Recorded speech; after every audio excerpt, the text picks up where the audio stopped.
अस्सलाम वालेकुम, क्या हाल चाल। उम्मीद करते हैं कि आप खैरियत से होंगे। हमारा दुआ है कि आप हमेशा खुश रहें, हंसते और मुस्कुराते रहें और इसी तरह में अपना प्यार दिखाते रहें। बिल्कुल जी। मैं हूँ गुलजार हुसैन। मैं हूं तारिक मैं मोहम्मद मोहम्मद भाई। इकबाल। तो आज हम इस वीडियो पे रिएक्ट करने जा रहे हैं। वीडियो का टाइटल है जो Biden says India is poor because of Sinophobia. What is शीनोफोबिया?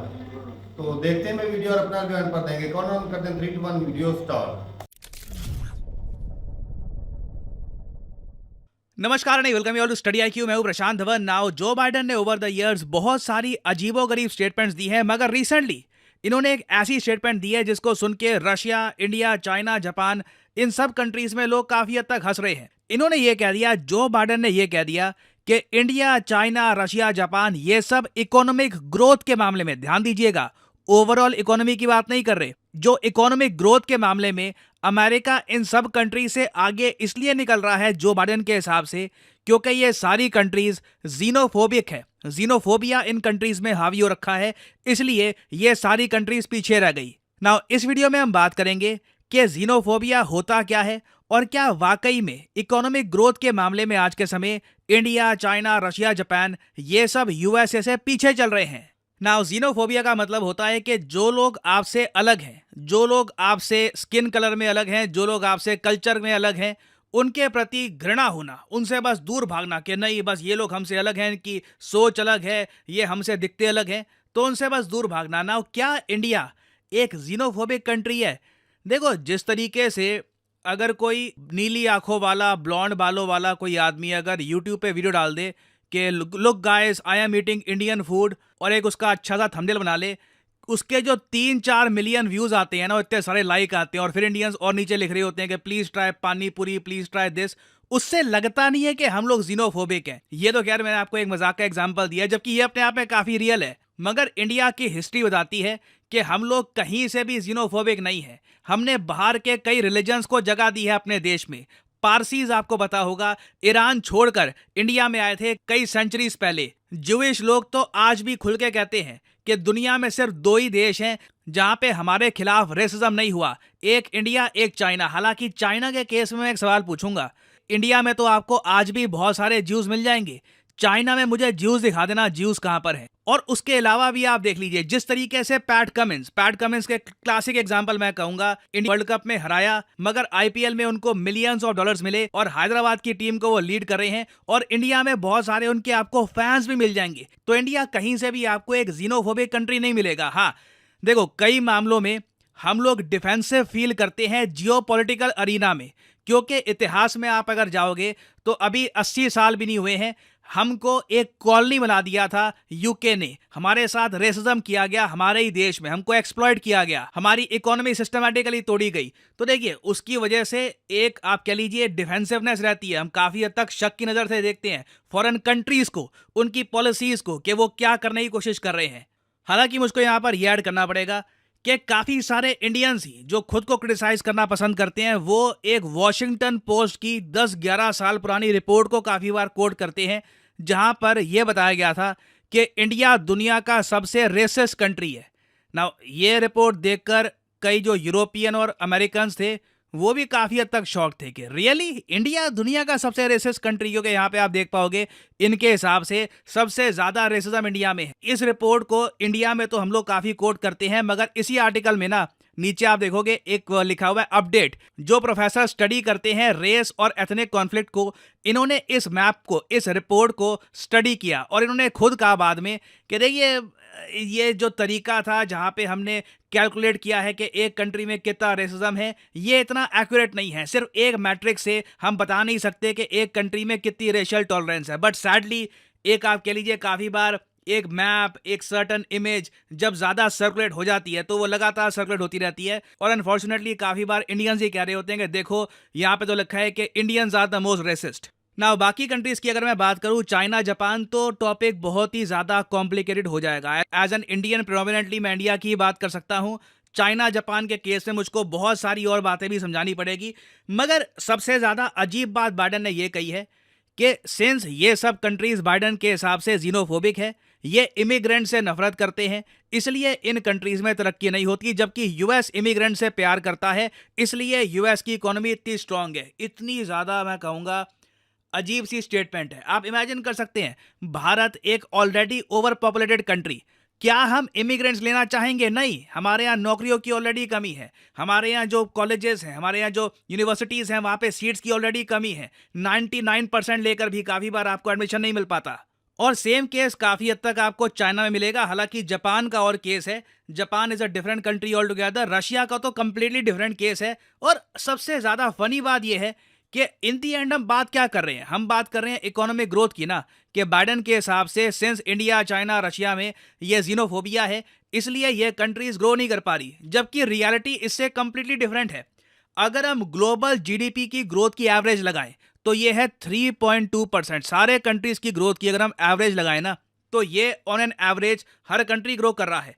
Now USA जो वर्ल्ड एवरेज है ना, उससे भी पीछे जा रहा है। यूएसए की जो ग्रोथ रेट है आज के समय, जीडीपी ग्रोथ रेट, ये 2.7% है। और यहाँ पे यूएसए ये बहाना नहीं मार सकता कि हम क्या करें, हमारी इकोनॉमी ही इतनी बड़ी है। देखिए, अगर यूएसए की इकोनॉमी इतनी बड़ी है तो यूएस और चाइना की इकोनॉमी में अब इतना फर्क नहीं रहा। चाइना इतनी बड़ी इकोनॉमी के साथ भी 4.6% की ग्रोथ रेट दिखा रहा है। और इंडिया ऑफ कोर्स दुनिया की फास्टेस्ट ग्रोइंग इकोनॉमी है, जबकि आसपास आप देखो कई कंट्रीज रिसेशन में जा चुकी हैं। फिर अगर हम बात करें रशिया की, Russia average global GDP growth rate जो है 3.2%, इसको मीट करता है। इतने सारे सैंक्शंस के बावजूद रशिया 3.2% ग्रोथ रेट दिखा रहा है। हालांकि इसका रीजन है एक बहुत ही ज्यादा हैवी डिफेंस इंडस्ट्री का खड़ा हो जाना। ये अपनी डिफेंस इंडस्ट्री में बहुत ज्यादा पैसा खर्च रहे हैं, but either way Russia is performing. हाँ, जापान के केस में अगेन मैं कुछ कह नहीं सकता। जापान बिल्कुल रिसेशन के काफ़ी करीब है। 0.9% की ग्रोथ रेट है यहाँ पर। इनकी जो करेंसी है ये फ्री फॉल में है, इनकी जो स्टॉक मार्केट है ये लगातार गिर रही है।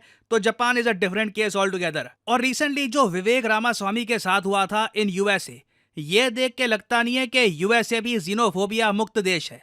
आपको याद होगा यूएस प्रेसिडेंशियल कैंडिडेट विवेक रामास्वामी, इनसे कई बार कैंपेन के दौरान सवाल पूछा गया इनके हिंदू फेथ को लेकर। लिटरली काफ़ी बार तो कई अमेरिकन वोटर्स खुल के कहते थे कि एक नॉन क्रिश्चियन कभी भी इनका प्रेसिडेंट नहीं बन सकता।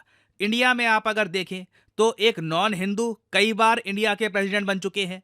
मोस्ट रिसेंटली एक नॉन हिंदू हमारे प्राइम मिनिस्टर भी थे, डॉक्टर मनमोहन सिंह जी। उन्होंने 2 टर्म काटी है as India's prime minister. Now अगला क्वेश्चन यहाँ पे आपका ये आएगा, मगर फिर बाइडन ने ऐसी स्टेटमेंट दी क्यों? देखो, बाइडन जहाँ तक मैं देख पा रहा हूँ, इंडिया चाइना को हिट नहीं करना चाहते थे, ना रशिया को हिट करना चाहते थे। बाइडन बस अपने अमेरिकन नागरिकों को यह समझा रहे हैं कि जो ये बहुत सारे लोग बाहर के देशों से बुला रहे हैं यूएसए में, इससे अमेरिका का फायदा ही हो रहा है। इन्हीं लोगों की वजह से अमेरिकन इकोनॉमी चल रही है। और बाइडन का मैं आपको प्लान बता दूं, ये लोग बहुत सारे पैलेस्टीनियंस को यूएसए में लाने का प्लान बना रहे हैं। और बिल्कुल यहाँ पे आपने ठीक सुना, यहाँ पे आप अगर देखो तो ये गाजा पट्टी है। गाजा पट्टी में जो भी पैलेस्टीनियंस जिनके पास भागने की जगह नहीं है, जो बिल्कुल आज के समय पीड़ित हैं, पॉसिबिलिटी है कि बहुत सारे पैलेस्टीनियंस को यूएस एक्सेप्ट कर ले अपने देश में एज रेफ्यूजीज। तो इस बात को लेकर देखिए कई अमेरिकन नर्वस फील कर रहे हैं कि अगर पैलेस्टीनियन रेफ्यूजीज आ गए तो आज के समय जो यूएसए की यूनिवर्सिटीज में हो रहा है, जो अभी वीडियो सामने आई है, डरा देने वाली वीडियोस हैं कि किसी कंट्री की यूनिवर्सिटी में इतनी हिंसा हो सकती है, रॉयड स्क्वाड को भेजना पड़ सकता है। तो ये जो सीन्स हैं, क्या ये लगातार होंगे फ्यूचर में यूएसए में? तो बाइडन क्लियरली अपने वोटर्स को ये बता रहे हैं कि चिंता मत करिए, जो भी लोग आएंगे इससे यूएसए की इकोनॉमिक ग्रोथ आगे बढ़ती रहेगी। जबकि डिपेंड करता है, देखिए आप किस टाइप के इमिग्रेंट्स ले रहे हैं, क्या वो स्किल्ड हैं, क्या वो आपकी इकोनॉमी में कंट्रीब्यूट करेंगे, वो मैटर करता है। अगर आप कहीं से भी बस रिफ्यूजीज ला रहे हो अपने कंट्री में जो स्किल्ड नहीं है, जो आपकी लैंग्वेज भी प्रॉपरली नहीं बोलते, तो कुछ खास इकोनॉमिक बेनिफिट आपको नहीं मिलने वाला। बट अगेन इलेक्शन का टाइम है, बाइडेन ऐसी स्टेटमेंट्स देंगे। और फाइनली यहाँ पे मैं आपसे एक क्वेश्चन पूछूंगा। आजकल रैम्पेज मिसाइल्स काफ़ी हद तक न्यूज़ में है। आपको ये बताना है कि रैम्पेज मिसाइल्स जो अब इंडक्ट कर चुकी है भारतीय एयरफोर्स और हमारी नेवी, ये मिसाइल्स कहाँ बने थे, मतलब कि किस कंट्री ने डेवलप किए हैं ये मिसाइल्स। ये हैं यहाँ पे आपकी ऑप्शंस, फ्रांस, यूएसए, इजराइल या फिर जर्मनी। कमेंट सेक्शन में करिए उत्तर। जो लोग सही आंसर देंगे उनकी कमेंट को मैं हार्ट दे दूंगा ताकि बाकी लोग समझ पाएं कि सही उत्तर क्या है। और फाइनली आप लोगों के लिए एक इंपॉर्टेंट मैसेज, अगर आप यूपीएससी एग्जाम की तैयारी कर रहे हैं, आपके पास टाइम है, 1-2 साल का आप कॉलेज स्टूडेंट हैं, आप रुक के आराम से प्रिपेयर करना चाहते हैं यूपीएससी एग्जाम के लिए, तो कमेंट सेक्शन में जाइए, यहाँ पे आपको मिलेगा ये लिंक, इस लिंक पर करिए क्लिक और यहाँ पे आपके सामने खुल जाएगा ये पेज। अगर आप मोबाइल फोन पे हैं तो आप स्टडी IQ की जो ऐप है ये भी कर सकते हैं डाउनलोड, और यहाँ पे आप परचेज कर पाएंगे स्टडी IQ के वेरियस कोर्सेज। स्टडी IQ के प्लेटफॉर्म में स्टॉक मार्केट से लेकर UPSC, SSC, UPSC optional various courses available हैं। स्टेट पीसीएस कोर्सेज भी अवेलेबल हैं, यहाँ पे आप देख पाएंगे। और जो हमारा फ्लैगशिप कोर्स है यूपीएससी P2I कोर्स, P2I इसलिए इसको कहा जाता है क्योंकि प्रीलिम से लेकर इंटरव्यू तक ये कोर्स आपकी हेल्प करेगा।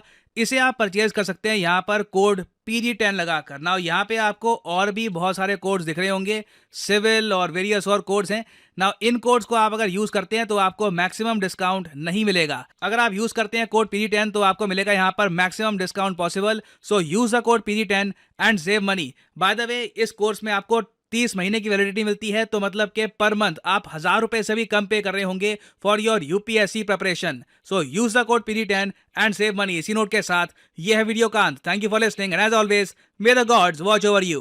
चलो जी, वीडियो खत्म हो गई। जो बाइडेन तो भाई साहब इलेक्शन में हिल गए हैं। वैसे भी अक्सर जब वैसे भी हिला हुआ ही है। इलेक्शन का टाइम होता है तो कई प्राइम मिनिस्टर हिल जाते हैं।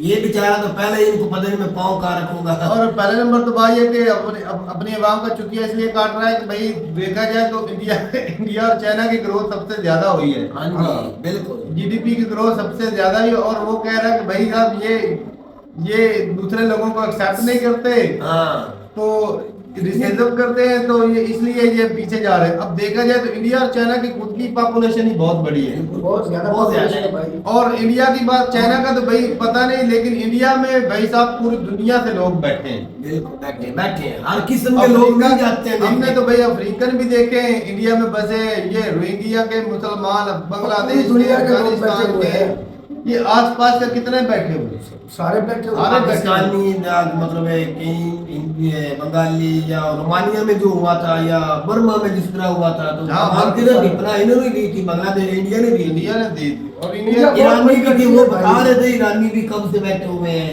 अफगानी बैठे हुए हैं। तो ईरान से आए थे ये जो जैन नहीं, पारसी। तो ये भाई साहब इंडिया ने तो भाई पिछले मतलब जब ज्यादा गुर्बत थी उस वक्त लोगों को एक्सेप्ट किया है। चलो अब तो ये लोगों को निकालने के लिए बिल पास किए जा रहे हैं। वो एक ज्यादा भाई उनकी अपने लेकिन ये भाई और एक और भी चीज है कि हम भी इतना ज्यादा ना गोरों को एक्सेप्ट नहीं करते। ये मैंने मोदी साहब की भी वीडियोस देखी हैं जिसमें वो टॉन्ट करते हैं सोनिया गांधी को कि वो इटली से है ना, सोनिया गांधी राहुल गांधी की जो वालदा है वो इटली से है, राजीव गांधी की वाइफ थी, तो उनको भी टाउट करते थे भाई। तो सियासत में आके भाई हम लोग भी उनको अगर कोई मतलब अगर कोई बाहर का कंट्री का हो, उनको हम इस तरह सियासत में ज्यादातर जो है वो इतनी, हमारे यहाँ तो भाई वैसे भी किसी को नहीं आएगा। हमारे पास नहीं, इंडिया की बात कर रहा हूँ कि सोनिया गांधी को उतनी ज्यादा वैल्यू नहीं दी जाती है। बिल्कुल। रामा स्वामी की बात हुई कि भाई जब ऋषि सुनाक यूके में बने प्राइम मिनिस्टर, उनको भी भाई साहब रेसिज्म फेस करना पड़ा, बहुत सारी बातें सुननी पड़ी। लेकिन उस वक्त यूके के हालात ही ऐसे थे भी कोई भी प्राइम मिनिस्टर जो था उनका, वो उसको संभाल ही नहीं पा रहा था कंट्री को। अचानक वो नीचे इस तरह वो बहता जा रहा था कंट्री। अब वो 2-3 प्राइम मिनिस्टर ने तो एंड मौके भाई साहब रिजाइन कर दिया। बिल्कुल।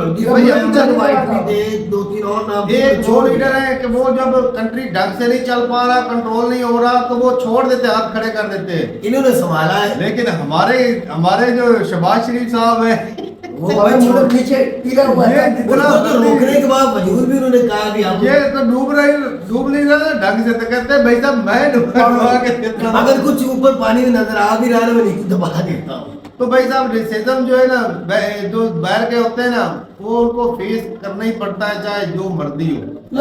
आवाजें उठती रहती हैं वापस अमेरिका में, उसमें जो बाइडेन की चाल है भाई, पट्टी खाली हो जाए जो बाकी लोग। ये मैं बताता हूँ क्या होता है कि जब बाहर के लोग आते हैं ना, तो जहाँ पर वो बैठे होते हैं ना, जो पार्टी को सपोर्ट करेंगे लोग वो वोट उसी को देंगे। लेकिन और इंडिया की बात करें, इंडिया में भी करोड़ों लोग जो बैठे हैं दूसरे कंट्री से इधर उधर के आके, अगर वो शनाख्ती कार्ड वगैरह आधार कार्ड बना के बैठे हैं, वोटर ID, तो फायदा तो किसको? जो उनको सपोर्ट करेगा, जो उनको ID कार्ड बनवा कर देगा, वो वोट देंगे। तो यही पॉलिसियां होती है कि सरकार में जो होते हैं फलस्तीन की आवाज तो मैं बड़ी देर से सुन रहा हूँ कि अमेरिका उनको बना रहे हैं, अमेरिका उनको अपना रहे हैं, पना दे रहे हैं जी। ये भाई दुनिया को भी कुछ- दिखाना कुछ- होता है, दुनिया वो को 100 में से 1% वो भी इन्होंने गाजा पट्टी वालों को बना दे रहे हैं। लेकिन अभी तक तो उनको भी नहीं दी। हाँ, उनको ये- लिए भी लफ्ज दिखाए गए, उनको भी नहीं बना दी। याद है कि बड़े बड़े जहाज आए ना, एक ना इनको लेके जाए बना दे। बाकी एक बैठे मिसाल वो देते थे कि एक बंदा था, वो रात को लूटता था हम्म। और दिन में वो बांटता था। तो क्या वो बंदा अच्छा था या बुरा था? गरीबों में बांटता था। ना ना ना ना, गरीबों में क्या गरीबों बांटना है? से या गरीबों बुरा को लूट देना, के। रात को लूटना, दिन को बांटना, वही चीज़ अमेरिका जो है, वही वो कर रहा अमेरिका है। कर रहा कर रहा है। है ना। अमेरिका एक भी तरफ है। से इजराइल को हथियार दे रहा है, दूसरी तरफ कह रहा है गाजा वालों को अमेरिका ले जाना चाहते हो, फलस्तीन को अमेरिका ले जाना एक चाहते तरफ से उनको मरवा रहा है, दूसरी तरफ से इंसानियत दिखा दिखा रहा रहा है। है। तो इसका मतलब ये है अमेरिका अच्छा है या बुरा है? बुरा है, वो लेकिन तरफ से अच्छा बुरा कहा है, है। ये ये हाथी के दांत वाली बात है। ये भाई साहब दिखाने के और खाने के और। खाने के और उनको दिखाने के गाजा और। पट्टी चाहिए, ये साल में चाहिए।